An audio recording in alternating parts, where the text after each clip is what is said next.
Salam əziz dəyərli şagirdlər. Biz bugün sizinlə OTK-nın təşkil etdiyi ikinci blok üzrə situasiya suallarına baxacağıq.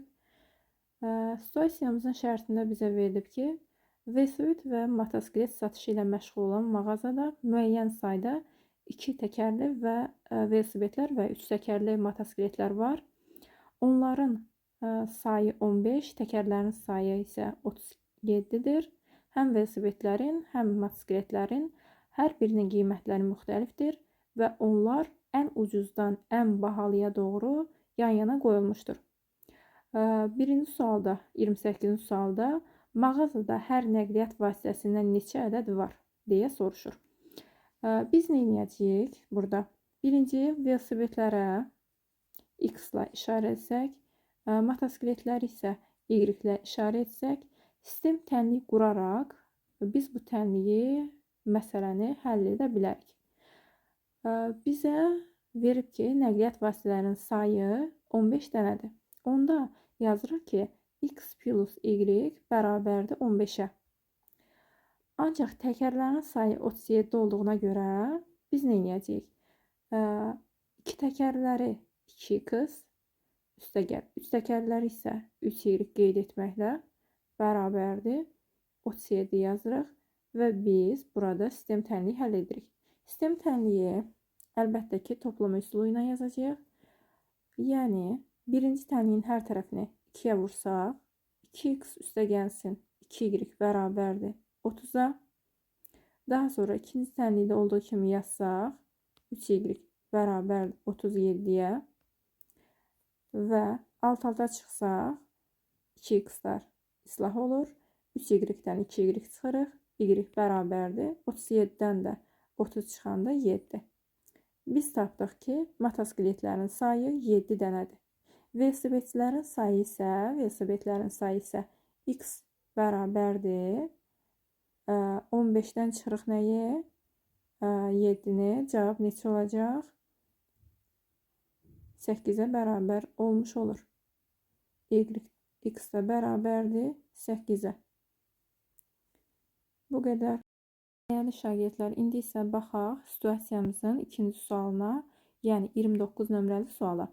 29 nömrəli sualda bizdən soruşur ki, mağazaya gələn müştəri bir velosipedi və 2 motosikleti almaq üçün neçə fərqli üsulla seçim edə bilər? Seçim varsa, biz kombinezondan istifadə edəcəyik. Biz birinci, yəni 28-ci sualda tapdıq ki, velosipedlərin sayı 8-dir, motosikletlərin sayı isə 7-dir, düzdürmü? Onda biz əgər bir velosipedi seçmək istəyiriksə, onda yazacaq kombinezon 8-dən 1.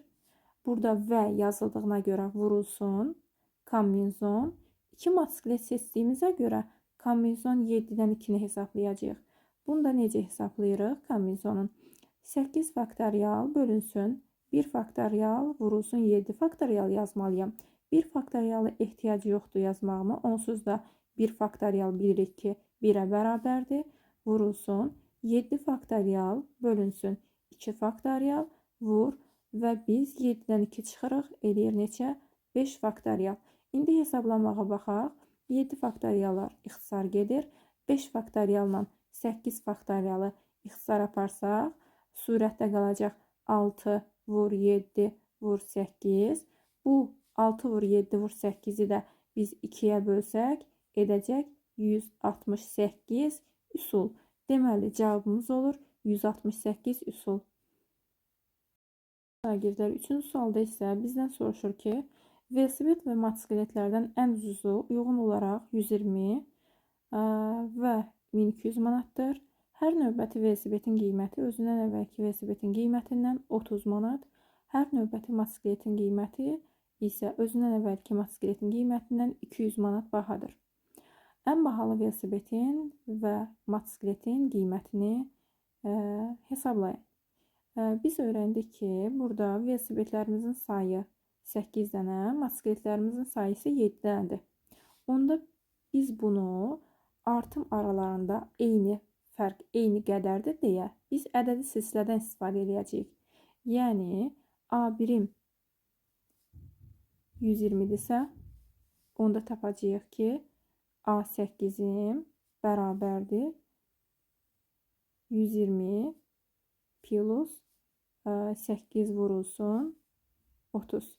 O da bərabərdir 330 manat.